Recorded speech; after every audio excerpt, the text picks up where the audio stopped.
Section 11-1, Lines that intersect circles. The objectives of this lesson will be to identify tangents, secants, and chords, and to use properties of tangents to solve problems. Okay, so let's go over some vocabulary. We have the interior of a circle, which is the set of all points inside the circle, so in here, and your exterior points are outside of the circle. Okay, here we have 4 special names for lines and segments that intersect circles. The first one is a chord. Okay, this is a segment whose endpoints lie on the circle, so they must be on the circle and go through the circle. There is a secant, and that is a line that intersects the circle at 2 points, and secants will continue on past the circle.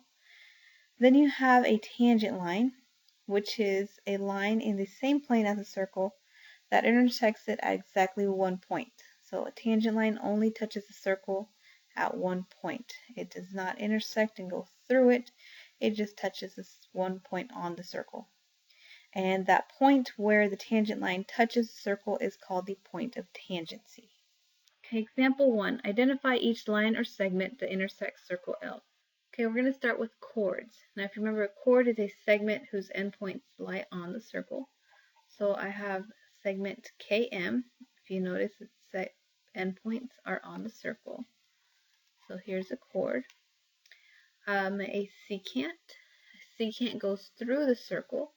So for example, here we have secant JM. Then they're asking us for the tangent line. That would be this line right here that touches the circle at 1 point on the circle. So we're going to call this line M. Notice they have this lowercase letter to represent the name of the whole line. The diameter here is KM. The diameter is also a chord. And then the radii, we have several of them. We can name KL, LM, and JL. Okay, as long as you're able to identify. So we have KL, LM, and JL. Then the point of tangency, that's where the tangent line touches the circle. That would be right here at point H. We have here congruent circles.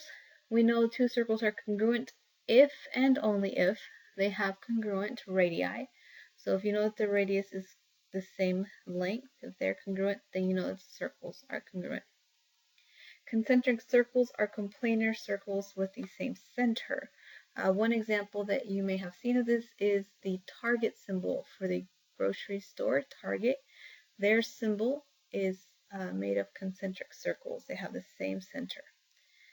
2 coplanar circles that intersect at exactly 1 point are called tangent circles. So notice here, these circles are touching at 1 point. And over here as well, these 2 circles are touching at 1 point. These are called tangent circles. They're touching each other at 1 point. Okay, example 2. Find the length of each radius, identify the point of tangency, and write the equation of the tangent line at this point. So if we had circles on a coordinate plane, they're asking us for the radius of circle C. Here, circle C, remember the radius is from the center out to a point on the circle. The length of the radius here is 1 unit. Next, they're asking us for the radius of circle D. So from the center to a point on the circle, the radius is 3 units. The point of tangency, okay, well, here we have our tangent line. These are also tangent circles. The point of tangency is right here. And the coordinate point for this is over 2, down 1. So it's going to be 2, -1. This is the coordinate point of the point of tangency. And then the equation of the tangent line. Here's my tangent line. Notice it goes through the y-axis. So because it goes through the y-axis, I know it's going to be y equals. And then it goes through the y-axis at -1. This right here is -1. So it's y equals -1. And that is the equation of the tangent line. Okay, a common tangent is a line that is tangent to 2 circles. So right here is an example.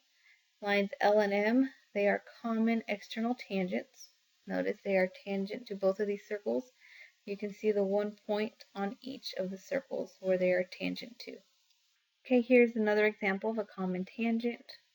We have two lines that are tangent to both of these circles, so they are common tangent lines. Okay, so here we have two theorems. The first one says that if a line is tangent to a circle, then it is perpendicular to the radius drawn to the point of tangency.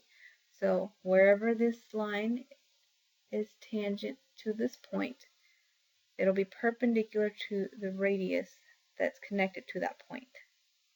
So this right here is perpendicular. And this theorem right here is just the converse.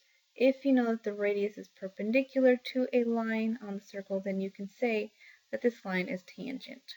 Okay, so these are just converses of each other. Okay, example 3. Early in its flight, the Apollo 11 spacecraft orbited the Earth at an altitude of 120 miles. What was the horizontal distance from the spacecraft to the Earth's horizon, rounded to the nearest mile? So here we've got the Earth, and right here at this point, this is the spacecraft right here out in the orbit. We know that it was at an altitude of 120 miles, okay, from the Earth. So we know that this length right here is 120. So the small segment right here. And they're asking us what is the distance from the spacecraft to the Earth's horizon. So right here, this is what they're asking us to find.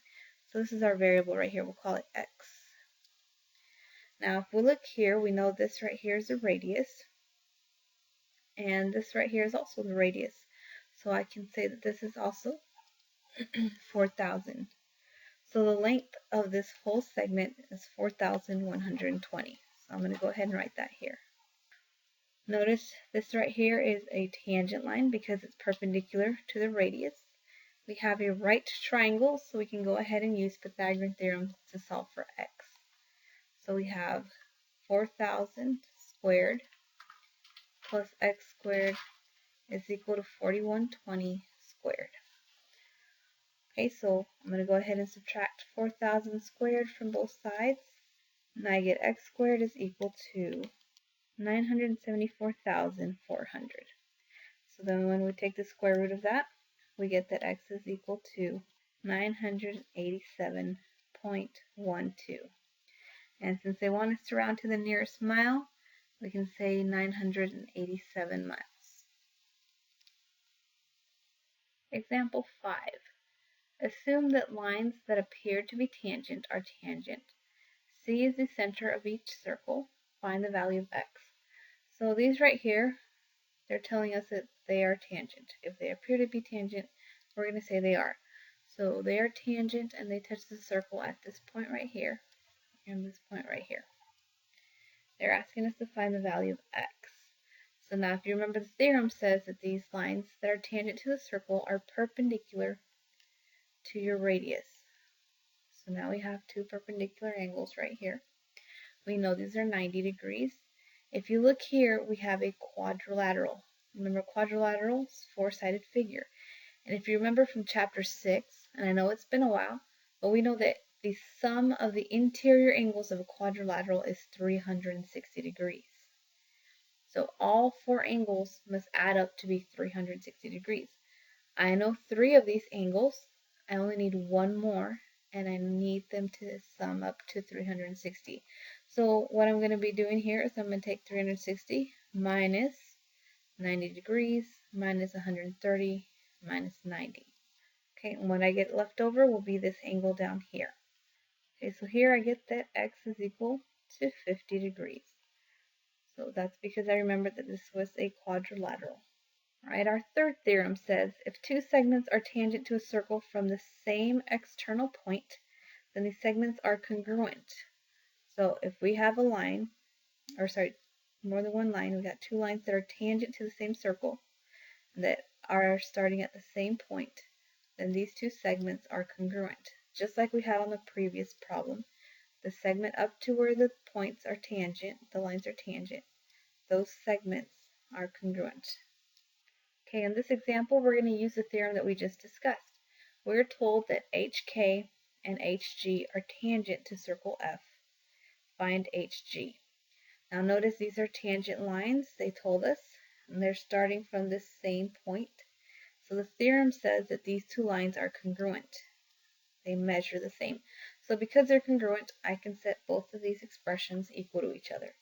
So I know that hg is equal to the length of hk. Now I just need to solve for a and plug it back in to find the length of hg. So I'm going to subtract 2a from both sides, and I'm left with 4 is equal to 3a minus 32. Then here, if I add 32, I'm left with 36 is equal to 3a. And then to get a by himself, we'll divide by 3. So we're told that a is equal to 12. So now that we know that the variable a equals 12, we can plug this in. 4 plus 2 times 12. 2 times 12 is 24, plus 4 is 28. So a segment of HG is 28. Okay, if you have any questions, be sure to come prepared to class with those questions so that you can ask at the beginning.